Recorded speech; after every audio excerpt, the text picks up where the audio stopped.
And we are live for the Power Chat series, the Arkansas Open post show with Lane. How are you doing, Lane? I'm doing good. Good. How are you doing today? I'm so glad to have you on the show. As everyone knows, for post shows, we take someone who did really well or competed really well at the tournament, was successful, and so that's why we have Lane on the show. Lane, can you tell everybody how you did? Yes, I was very successful in my divisions. I won trad bladed weapons and then traditional kata and then open weight sparring. So very good, very well rounded tournament. I loved it. Yeah, so you won forms, weapons, and fighting. So a lot of divisions to juggle. How did the event run?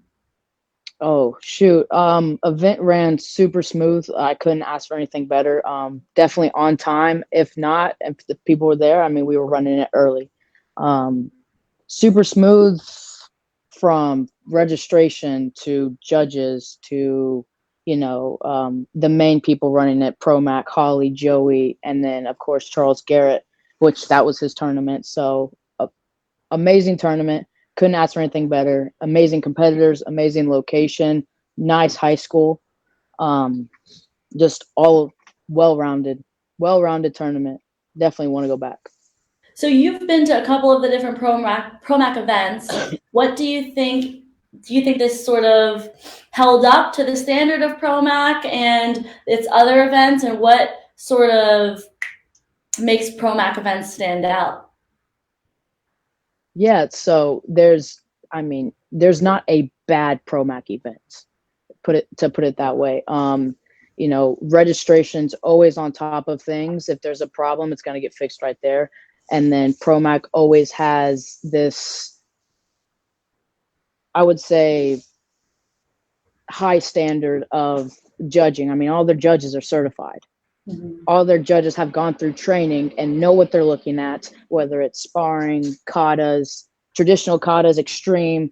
I mean, just overall well rounded events in general, super high class with the mats, the setup, all medals, trophies, completely different from tournament to tournament. And I really think that's what sets them apart as well. But then also the promoters, every single promoter, I can't say a bad thing about them. I mean, they are all just super on top of their tournament and just overall just amazing crew to be with.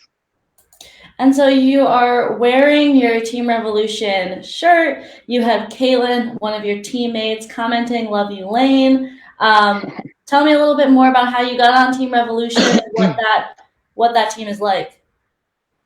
Yeah, so I got on Team Revolution, which end of last year, right after Pan Am's actually happened. Me and Coach Cannell had a very long talk, and that's when we kind of made things happen. And I couldn't ask for anything better. I mean, this team is, whether we're on the mat, off the mat, we're family. We're always there for each other. I mean, there's not a single person that is competing that we're not there for. Um, just a gigantic family, and we're all over the place. I mean, we're Edgar's in Guatemala. We have somebody in Germany, and then of course all across the United States and in Canada. And we are always talking to each other. I mean, we don't just talk at tournaments.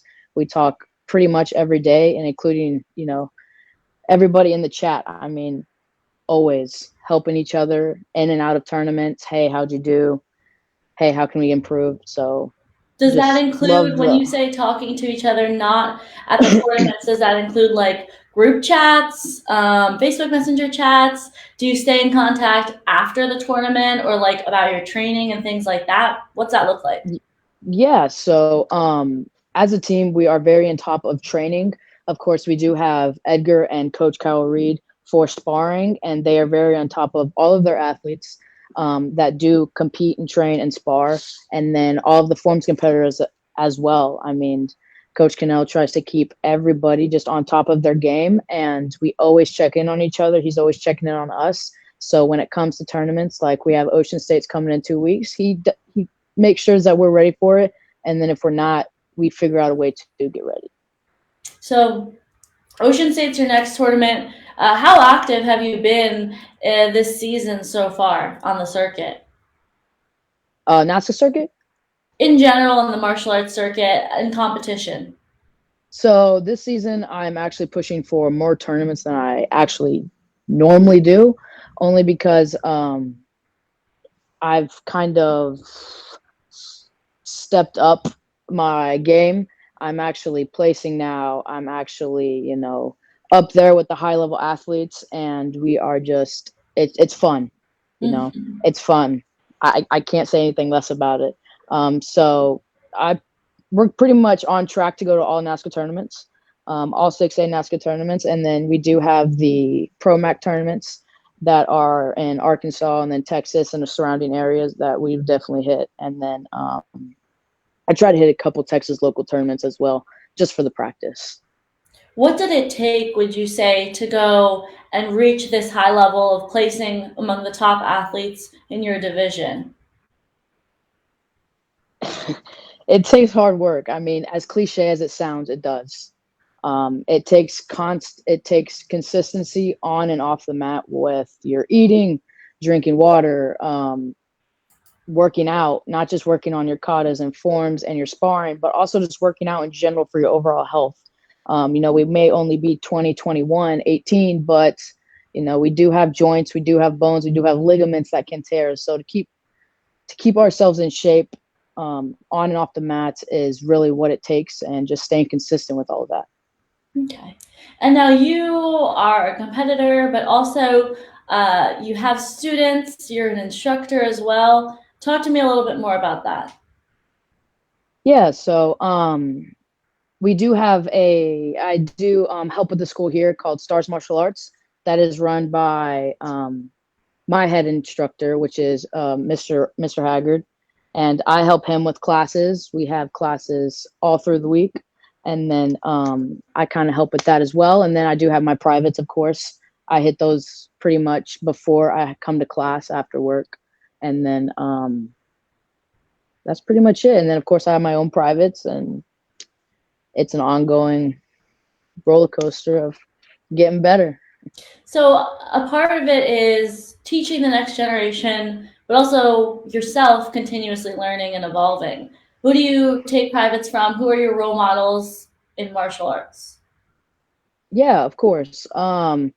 There's so people I take privates from, I do have my coaches, which are Caitlin Deschelle, Joey Castro, and Edgar for sparring, of course, and Kyle Reed. So I have them to kind of help me out, to kind of guide me through the process Mm-hmm. of myself getting better and placing in the high level with athletes. And then, the guys I look up to, it's got to be them.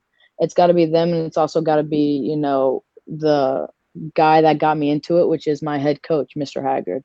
He's the one that got me into the sport of karate. I knew nothing about it before. I knew nothing about NASCAR. I knew nothing about anything. I just thought, hey, I'm at a karate school. I'm doing karate. This is fun, you know? Mm-hmm. And so he got me into it, and I just couldn't thank them enough. And so all my coaches, hands down, are going to be my role models. Tell me a little bit more about how you got into martial arts. If you didn't envision yourself going directly from martial arts to competition, making it a competitive sport, how did you get in here? Yeah, so I started martial arts when I was 4, and started here in New Braunfels, Texas, with Hill Country Karate, and then slowly evolved. And one day, I got asked to join their competition team, not knowing anything of it. They just thought I was an amazing athlete, and so I was like, sure, I'll give it a try. I dropped every other sport in the world, had full rides for softball, had full rides for basketball. This was a time in going to college, and had full rides to multiple sports, and I dropped all of those for this. So I definitely did not know what was coming, but after watching several videos on YouTube, I was like, okay, this is kind of what I want to do. This is what I want to get into, and so got into it, and they took me to my first NASCAR tournament at 16, 17 maybe, as a brown belt, and then turned 18, jumped in double A. Of course, didn't get first because that was US Open double A. That was my first NASCAR tournament, I believe. as a black belt. And I've just been here ever since for the past 3 years. And I've worked my way up and worked hard for it. And here I am. Now that's an interesting fact that I had no idea about. I mean, I have competed against you at some tournaments, but I had no idea the caliber of an athlete in other sports. To have offers to go to college, to be a student athlete in softball and basketball. Tell me a little bit more about the decision. Was it a you knew this is what I'm going to pursue martial arts, or was it a little bit more of a difficult back and forth situation? It was definitely a difficult back and forth situation because what I had on the line, I had a D1 offer for softball, a D1 offer for basketball, and I had a D3 offer for wrestling. And so I had a whole lot of options. One, to pick a sport. Mm-hmm. I can't do all three sports because it was all three different schools in general. And then two, to separate that from karate and then every other sport. And so it definitely was not an overnight decision. I definitely could not sleep on it. It took a lot of thinking. But, at the end of the day, when I look at my future and what I wanted to do, what I wanted to pursue, I'm still pursuing school. I did school. I am a personal trainer. I do that as a side gig, and that's what I wanted to do. And so now I get to do that and karate, and I couldn't ask for anything better. Yeah. What a decision to make. And then to go head first, diving into it. And also, there's sacrifices that need to be made, but you didn't let school be one of those things.